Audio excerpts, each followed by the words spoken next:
Bueno, muy bien. Vamos a empezar nuestro estudio bíblico, el culto, en esta mañana. Y voy a seguir con mi estudio, aprovechando que tengo estas oportunidades. Lo hago. Y vamos a seguir con Apocalipsis, ¿sí? Apocalipsis con la siguiente iglesia, ¿ok?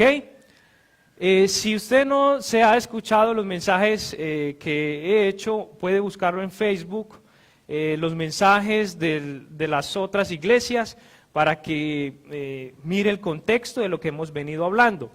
Hemos hablado de varias iglesias. Hoy vamos a hablar de la cuarta iglesia, ¿sí? La cuarta iglesia. La primera fue, ¿cuál? Éfeso. La segunda, ¿cuál fue? Esmirna. Y la tercera fue Pérgamo.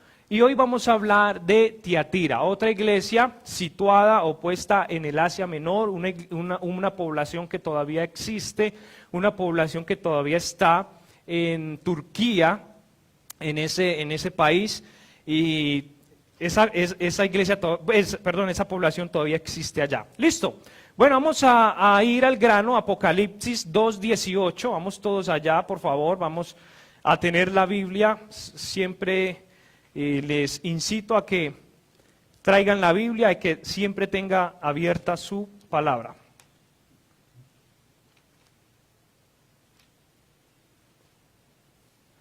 Apocalipsis capítulo 2, versículo 18 al 29. ¿Listo? ¿Estamos ahí? Listo, vamos allá.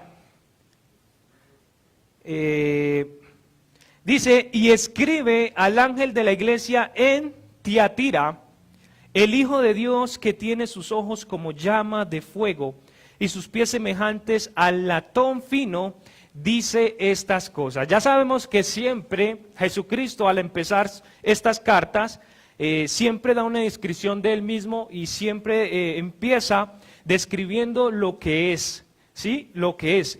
El Todopoderoso, y dice, y escribe al ángel de la iglesia en Tiatira, o sea, escribe al líder o al pastor de esa iglesia. Dice, el Hijo de Dios, una referencia muy importante, una referencia que se usa mucho en el libro de Juan, ¿sí? Recuerde que el libro de Juan, muestra a Jesucristo como ¿qué? Como el Hijo de Dios. Y esa palabra, Hijo de Dios, es supremamente importante porque está reconociendo la deidad de Jesucristo.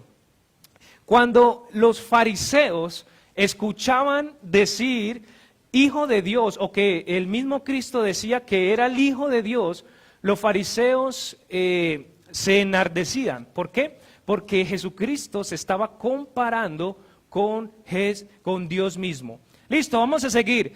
Que tiene sus ojos como llama de fuego. Como llama de fuego. Vamos a mirar qué significa eso. El Señor en cada iglesia se da una descripción de sí mismo. Eso es porque es el Hijo de Dios, que no escatimó a ese siervo por nosotros. Dije, como ojos como llama de fuego. Vamos a ir a Apocalipsis. Se nos da otra referencia. Apocalipsis 19:12. Y miremos qué significa llama de fuego. Tiene sus ojos como llama de fuego. Apocalipsis 19:12. Dice, y sus ojos eran como llama de fuego y había en su cabeza muchas coronas.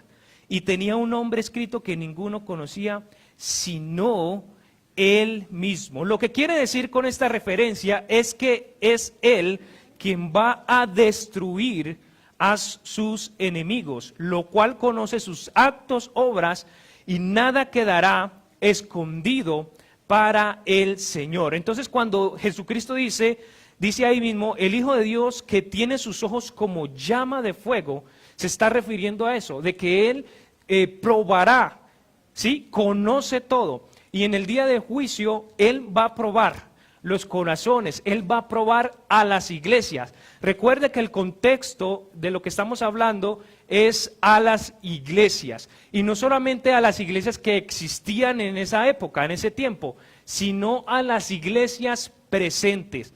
Jesucristo a las iglesias presentes les dice que Él va a dar juicio conforme a las obras de cada una de esas iglesias. Eso es lo que se refiere cuando Él dice, como llama, sus ojos como llama de fuego, que Él conoce, que Él sabe, ¿sí? Y la iglesia que esté desobedeciendo, ese fuego, ¿qué? ¿Qué hace el fuego? Consume, muestra, ¿sí? Entonces mire que Jesucristo se muestra así. Y dice, y sus pies semejantes al latón fino, dice estas cosas. ¿Cómo así que el latón fino? Bueno, esto es un bronce bruñido o pulido, ¿sí? En otras traducciones dice bronce bruñido.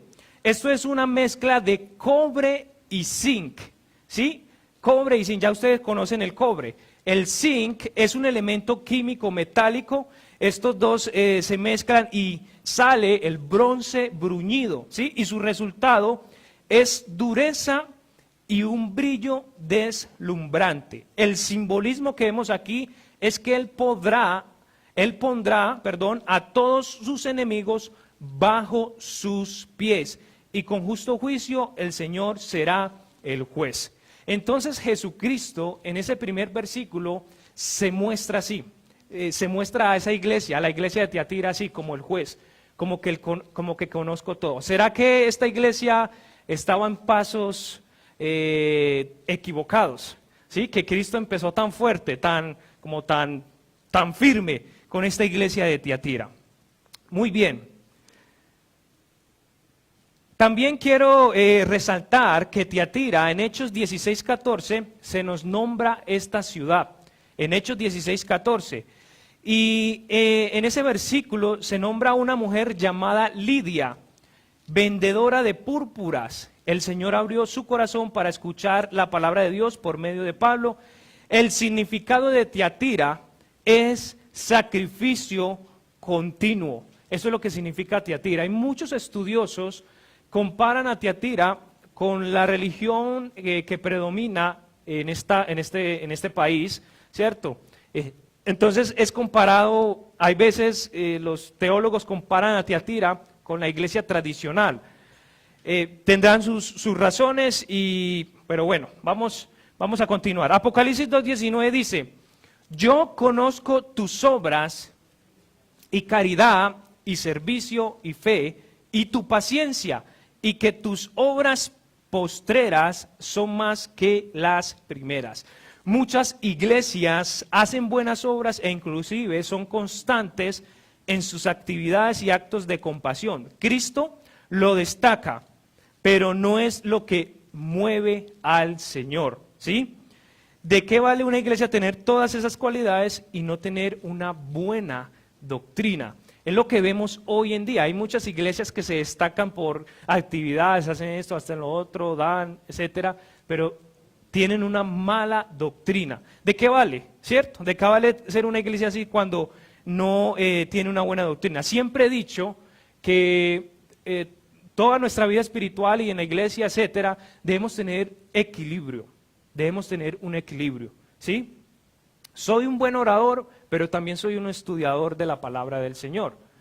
Una iglesia es dadivosa, es buena en obras, pero también tiene que ser buena en doctrina. Siempre debe haber un equilibrio. Yo no sé si usted ha visto las sectas de hoy en día o las religiones de hoy en día que tienen un desequilibrio, ¿sí? Hay unas que creen solamente en Cristo, como los unitarios, hay otros que solamente creen en Jehová, hay como los testigos de Jehová, hay otros que creen solamente en el Espíritu Santo, como hay una iglesia también acá en Medellín, y así siempre hay un desequilibrio, ¿cierto? Cuando la palabra de Dios nos muestra un equilibrio en todo, y Dios es un Dios de orden. Bueno, vamos a continuar. Yo conozco tus obras. Hay algo particular ahí en ese versículo, no sé si usted lo ha notado. Dice, yo conozco tus obras y caridad y servicio y fe y tu paciencia y que tus obras postreras son más que las primeras. Hay un artículo ahí, ¿cierto?, antes del sustantivo. ¿Cuál es el artículo? El y. ¿Qué quiere decir esto? ¿Por qué tan enfático Jesús con este artículo? ¿Cierto? Uno se pone a ver este versículo y sí, y caridad y servicio y fe y tu paciencia. Es decir, que Jesucristo admiraba lo que la iglesia hacía y lo quería enfatizar. Lo quería enfatizar. Entonces, por eso, ese artículo ahí con los adjetivos. Bueno, muy bien. Una iglesia que Dios admiraba en cuanto a eso. Una iglesia que estaba empezando bien. Una iglesia que estaba empezando bien las cosas, bien su doctrina, bien su actividad como iglesia. Pero vamos a ir poco a poco viendo algunos versículos que la iglesia de Tiatira empezaba a infiltrarse algunas malas enseñanzas, algunas malas doctrinas. Vamos al versículo 20 y en el versículo 20 es donde empieza el nudo. Como decimos nosotros, el desarrollo del problema. Digamos, versículo 20, pero tengo unas pocas cosas contra ti, porque permites a esa mujer Jezabel, ¿sí?, que se dice profetiza, enseñar y seducir a mis siervos a fornicar y a comer cosas sacrificadas a los ídolos. Ahí empieza Jesucristo a mirar el problema de Tiatira. Por algo Jesucristo estaba escribiendo a estas iglesias, ¿sí? Porque habían cosas, habían defectos, todavía habían problemas que Él quería que se arreglaran, ¿sí? Mire, Cristo no estaba juzgando.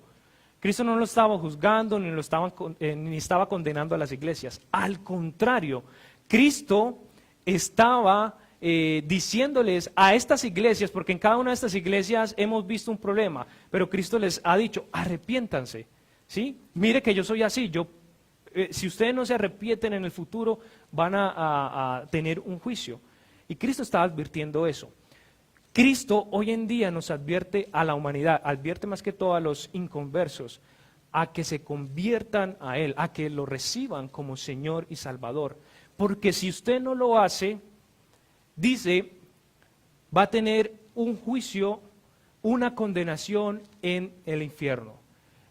Cristo lo que quiere es que usted sea salvo, porque Él no quiere que usted se condene. Esa es la meta de Cristo, ese es su plan, ese es su propósito. Por algo Él vino acá a la tierra y murió por nosotros. Uno de los propósitos más grandes del Señor, de Dios, es venir a morir por nosotros, por nuestros pecados, para que nosotros fuéramos salvos. Amén. Entonces, importante lo que Jesucristo le decía a las iglesias. Lo que quiere Cristo en las iglesias es que se restauren, es que se arrepientan de lo malo que están haciendo y puedan seguir adelante. Vamos a continuar. Dice, vemos a alguien en particular acá en este versículo, porque permites a esa mujer Jezabel. ¿Cuántos han escuchado la historia de Jezabel en la palabra del Señor, en el Antiguo Testamento? Mucha gente confunde eso, ya lo pudieron ver, y no, son dos personas diferentes. Jezabel, la que se habla acá en ese versículo 20, fue una mujer que hizo mucho daño al pueblo de Israel en su tiempo. Una mujer que corrompió al pueblo de Israel trayendo sus ídolos al pueblo de Israel.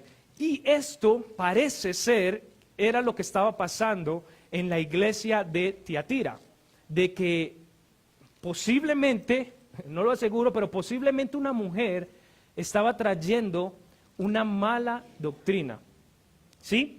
Posiblemente.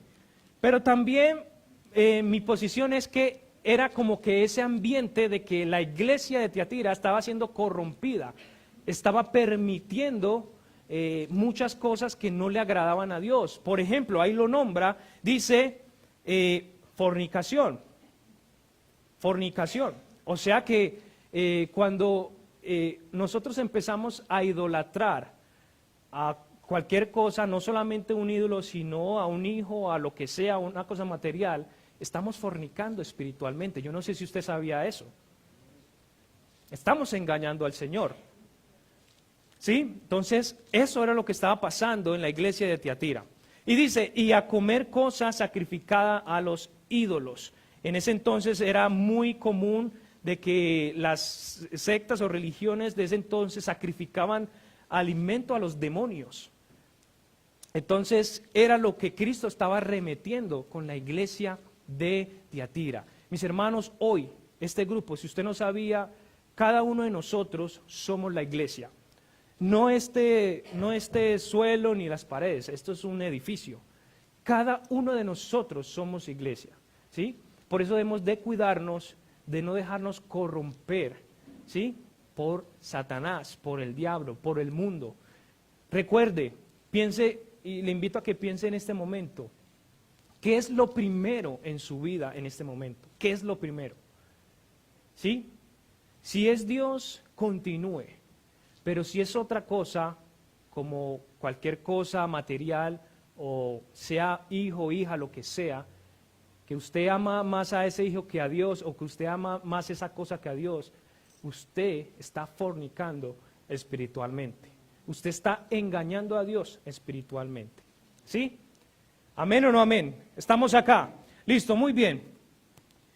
Sigamos. Apocalipsis 2:21. Y le he dado tiempo para que se arrepienta de su fornicación y no se ha arrepentido. Lo que le estaba diciendo. La meta de Jesucristo es el arrepentimiento.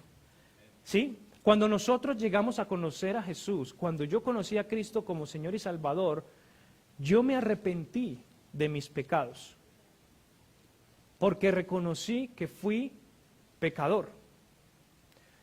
No conozco a todos que están acá, no sé de usted, solamente Dios conoce su vida espiritual, pero el Señor hoy le está diciendo que se arrepienta de sus pecados y que reciba a Jesucristo por medio de la fe como Señor y Salvador.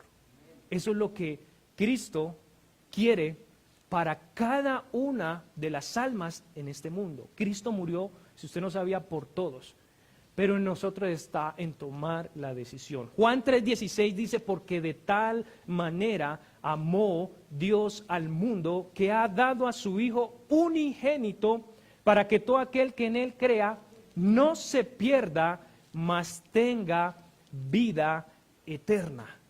¿Sí? Jesucristo murió por cada uno de nosotros y Él quiere un arrepentimiento genuino, no un remordimiento. Son dos cosas diferentes. ¿Sí? ¿Cuántos conocen la diferencia de arrepentimiento y remordimiento? Arrepentimiento es cuando reconozco mis pecados y cambio. Soy otra persona, soy una nueva criatura, soy diferente. ¿Sabe qué? Créame, yo soy otra persona a lo que era antes. Soy otra persona en mi hablar, en mi vestir, en mi pensar, etcétera, etcétera. Antes de ser cristiano, mi hablar era de lo peor, como hablan, pues, informalmente, pero bien informal. Yo hablaba bien informal. Mi forma de vestir era muy diferente, pero Cristo me cambió, amén, y agradezco a Dios por eso. Entonces, el punto donde yo voy es que hay un cambio, hermanos, hay un cambio. Si usted viene acá y dice recibir a Cristo como Señor y Salvador, pero no hay un cambio, usted no ha recibido a Cristo, usted no se ha arrepentido, usted sintió un remordimiento. Usted sabía que Judas sintió un remordimiento. Él sintió que había fallado, que había traicionado a Jesús. Pero lo que hizo, o el paso que siguió, fue suicidarse, ¿cierto? Quitarse su propia vida. Muchos son así. Muchos vienen a la iglesia, muchos escuchan la palabra de Dios y dicen, sí, es verdad, soy pecador, sí, es verdad, Jesucristo nos ama, es verdad, Él murió por la cruz por nosotros, es verdad, pero no pasa de ahí. Siguen siendo las mismas personas, siguen siendo los mismos sujetos, no hay un cambio. ¿Sabe qué? Y un cambio se nota. Dice la palabra, por sus frutos los reconoceréis. Muy bien, vamos a seguir. Entonces, Cristo les decía a la iglesia de Tiatira, y le he dado tiempo para que se arrepienta de su fornicación, y no se ha arrepentido. Dios daba tiempo a los que estaban bajo el dominio de Jezabel a que se arrepintieran. Aquí vemos también la gracia de Dios en cuanto a la humanidad. Él quiere que todos lleguemos al arrepentimiento. Un versículo para que lo tenga ahí, 1 Timoteo 2:4. Dice, los que eran arrastrados por esa carnalidad no quisieron arrepentirse. Muchos hoy en día no quieren arrepentimiento. Cuando le hablas de pecado y de que se tienen que arrepentir, cambian su actitud y empiezan a juzgarnos a nosotros los creyentes porque les hablamos de pecado. Eso también pasa mucho. Cuando uno empieza a hablarle a la otra persona de que es un pecador, ¿cierto? Con mucho respeto porque también nosotros lo somos, hay algunas personas que no les gustan.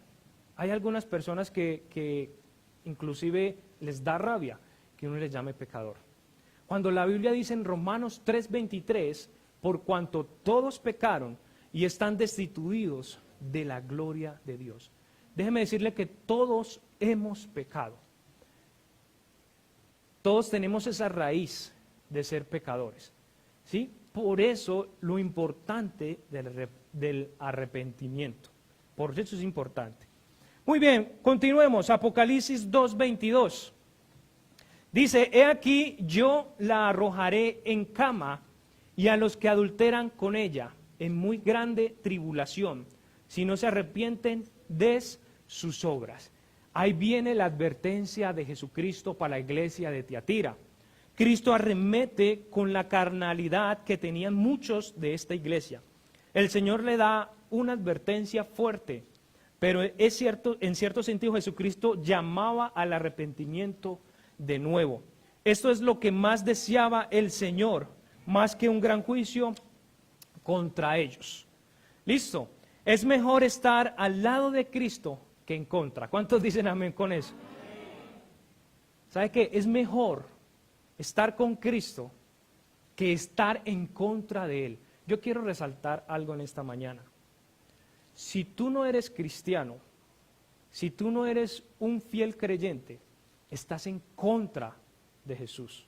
Así de sencillo. Mire, la palabra es clara.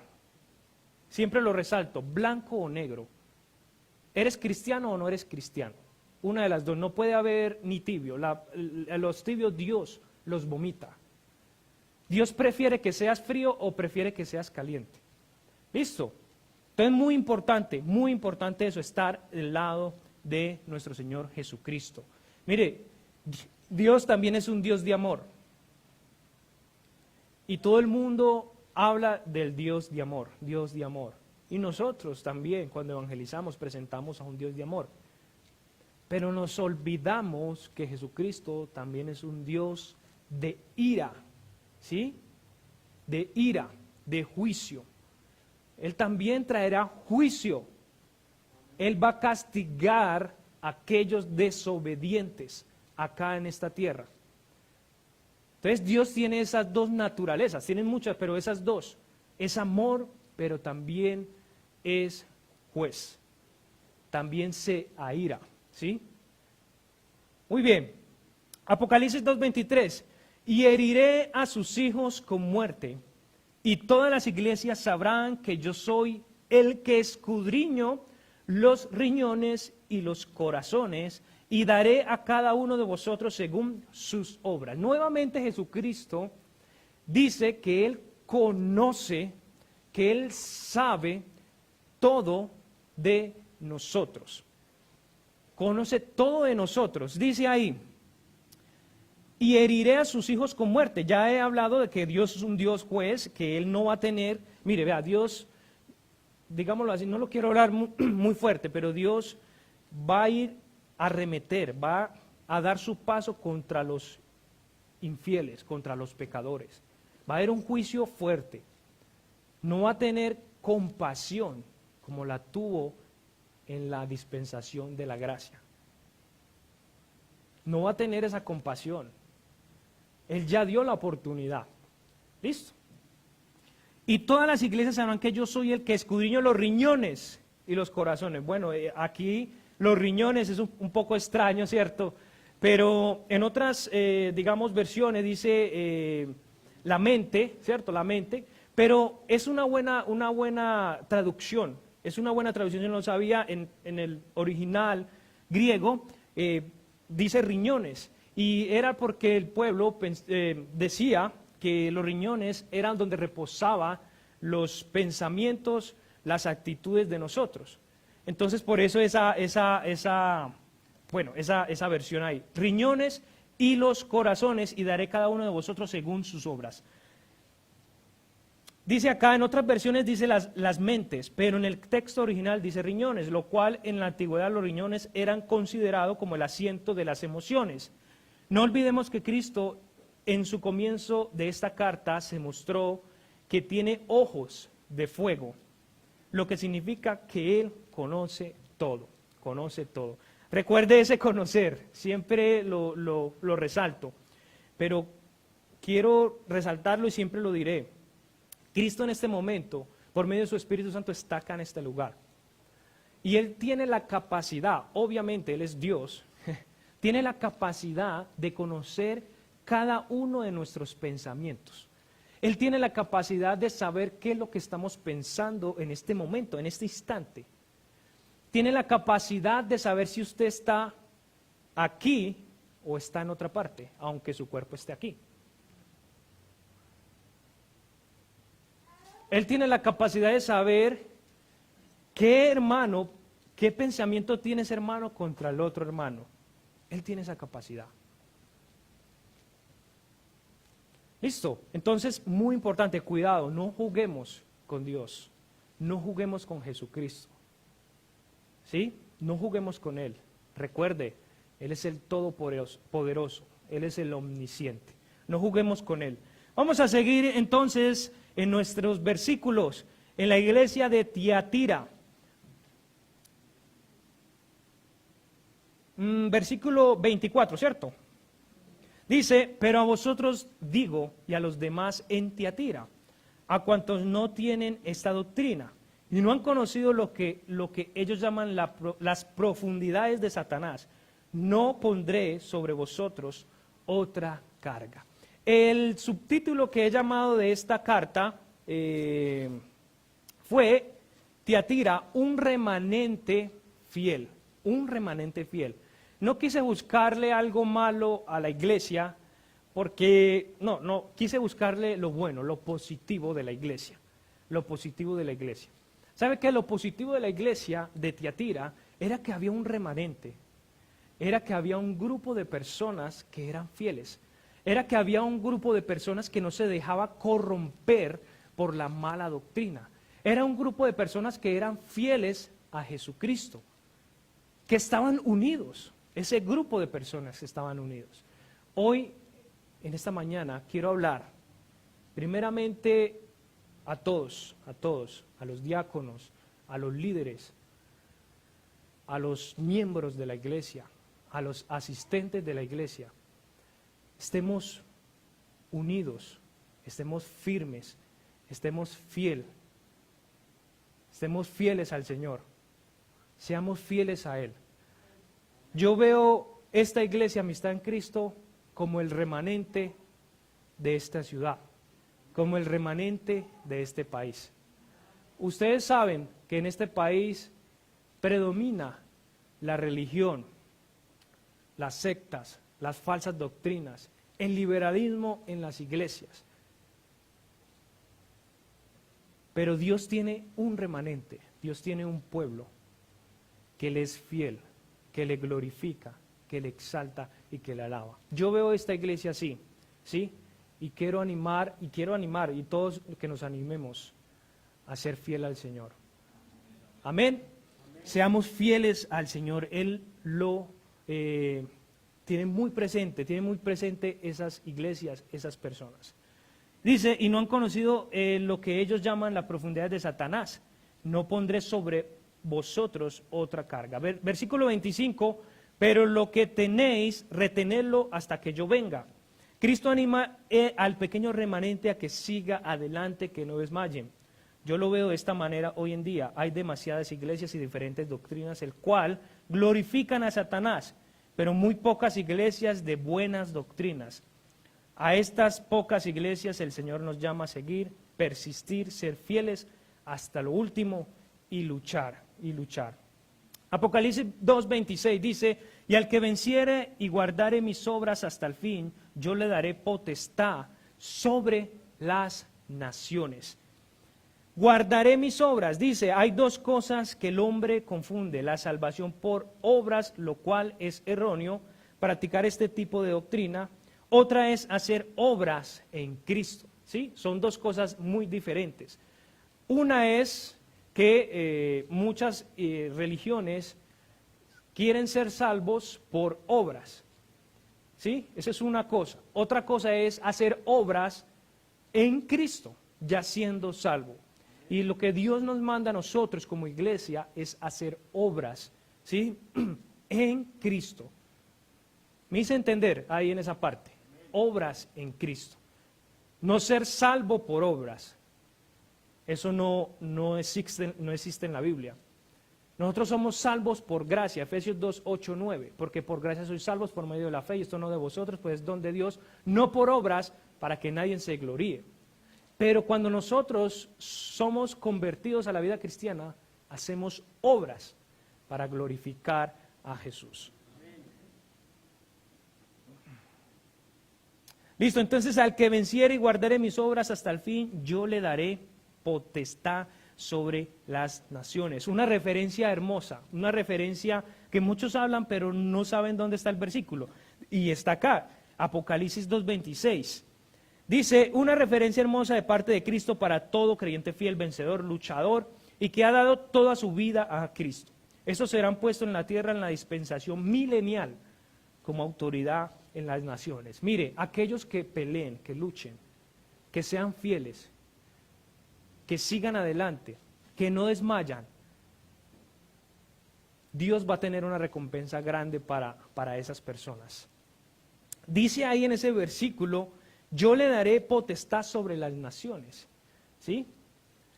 O sea que nosotros los cristianos vamos a tener un lugar de autoridad en las naciones de la tierra, en la dispensación milenial. Tremendo, ¿no?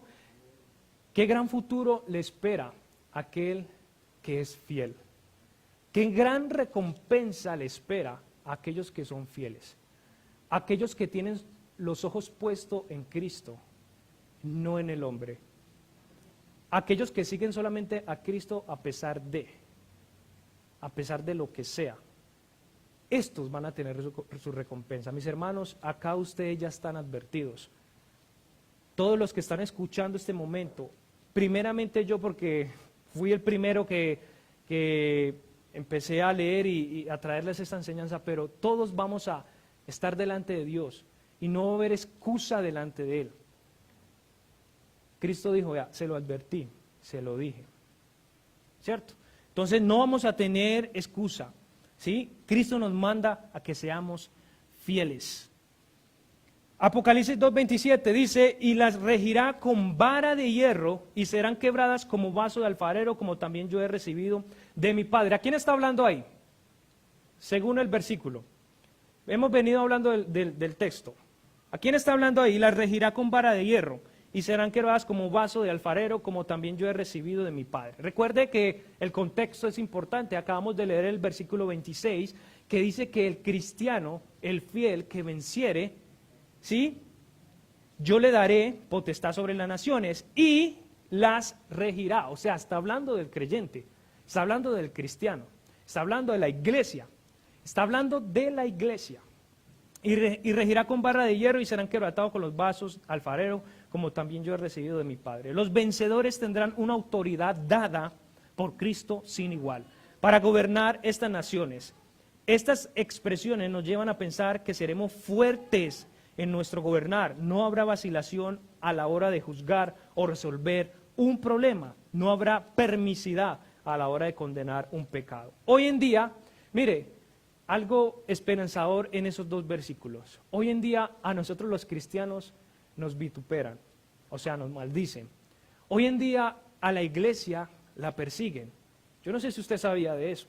A la iglesia la persiguen. Hoy en día a la iglesia la asesinan. A muchos creyentes los están asesinando por ser creyentes. Hoy nosotros como cristianos, como iglesia, no somos reconocidos como cristianos. Nosotros hacemos estudios bíblicos, por lo menos en este país,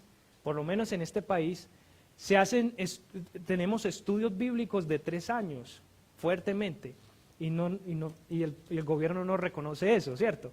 Y estudiamos fuertemente. Pero en el futuro va a ser diferente. ¿Sabe qué? En el futuro, aquellos que son fieles y peleadores van a tener un puesto importante en cada uno de los gobiernos de este mundo o del mundo futuro. Cada uno de nosotros. Ya no vamos a ser pisoteados, ya no vamos a ser perseguidos, ya no vamos a ser vituperados. Al contrario, vamos a ejercer autoridad. ¿Por qué? Porque si usted pues ha aprendido un poco o ha conocido un poco sobre el arrebatamiento, la gran tribulación y viene el milenio, Cristo va a bajar como rey, como el gobernador, como el rey de todo. Nosotros vamos a rendir cuentas a Él, ¿cierto? Los que van a estar acá en la tierra. Listo, entonces tenemos, hermanos, luchemos, mire, Dios nos tiene grandes sorpresas. Mire, esos son bonos, ¿sí? ¿Cuántos tienen sus empleos en su empresa y usted recibe su sueldo, ¿cierto? Su sueldo normal. Pero ¿cuántos se ponen contentos cuando usted cada mes en algunas empresas, bueno, en empresas contadas, le regalan bonos, ¿cierto? Por su desempeño, porque dio más, le dan bonos y uno se contenta, obvio. Lo mismo, nosotros ya hemos recibido nuestra salvación, ¿qué más regalo que ese, cierto? Pero Dios nos va a dar más premios, Él tiene más premios para los creyentes, para aquellos creyentes que han sido fieles. Listo, entonces si no sabía ese dato, los creyentes en el futuro van a gobernar con autoridad y tendrán un poder fuerte, un poder grande, dado por Cristo mismo. Versículo 28, y le daré la estrella de la mañana. Bueno, eso significa de que seremos resplandecientes. ¿Cómo es una estrella? Resplandeciente. Una estrella es eterna, ¿cierto? Pues, digámoslo en ese sentido, infinita, en ese sentido. Es resplandeciente, es grande. Y cuando dice, le daré la estrella de la mañana, se está refiriendo a que nosotros los creyentes seremos luz, que seremos resplandeciente. Y esto me lleva a algunos versículos, Daniel 12:3, y dice, y los entendidos resplandecerán como el resplandor del firmamento, y los que guiaron a muchos a la justicia como las estrellas a perpetua eternidad.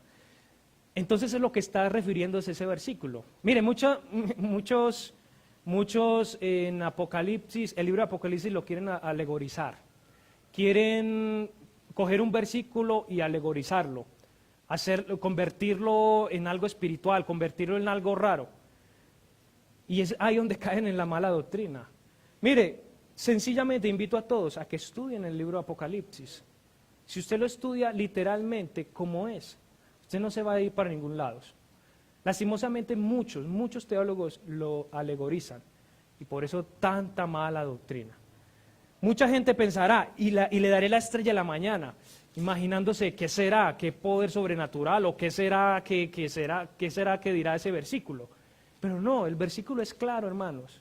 ¿Cómo lo dice? Así debemos de predicarlo. La Biblia hay que predicarla literalmente, no alegorizarla. Entonces ahí dice, le daré la estrella de la mañana, es decir, seremos resplandecientes.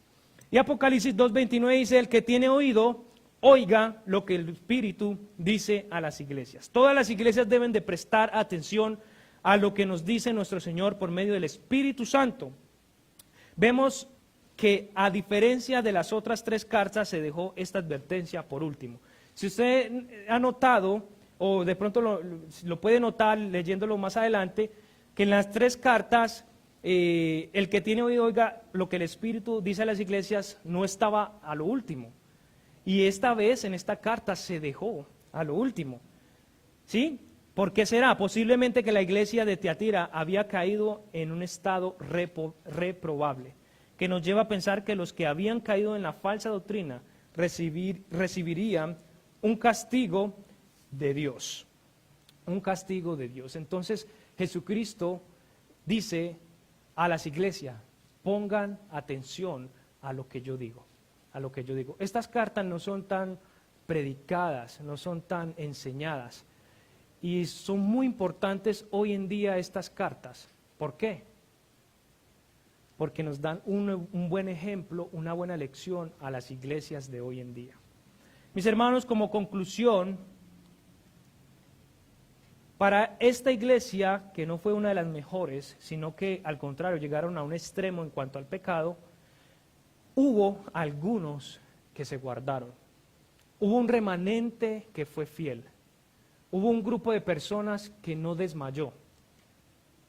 Hubo un grupo de personas que tapó sus oídos a comentarios, que tapó sus oídos a la falsa doctrina.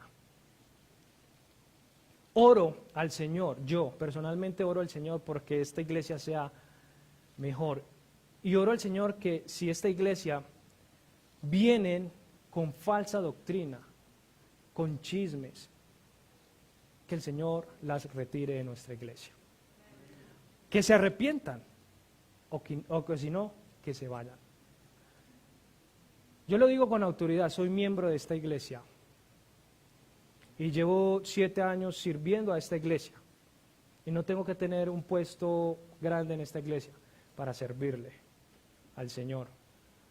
Entonces oro al Señor por eso, que el Señor purifique nuestra iglesia.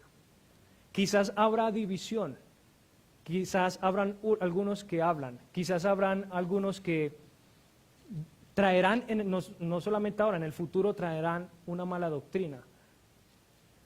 Pero cuando hay un remanente fuerte, firme, un remanente que no se deja tambalear por nada, la iglesia va a sobrevivir, la iglesia va a continuar firme. ¿Amén? Amén. Mi invitación, mis hermanos, es esa, que permanezcamos firmes como lo permaneció el remanente, un pequeño grupo de personas en la iglesia de Tiatira. Dios les bendiga, mis hermanos, esa era la que era la carta.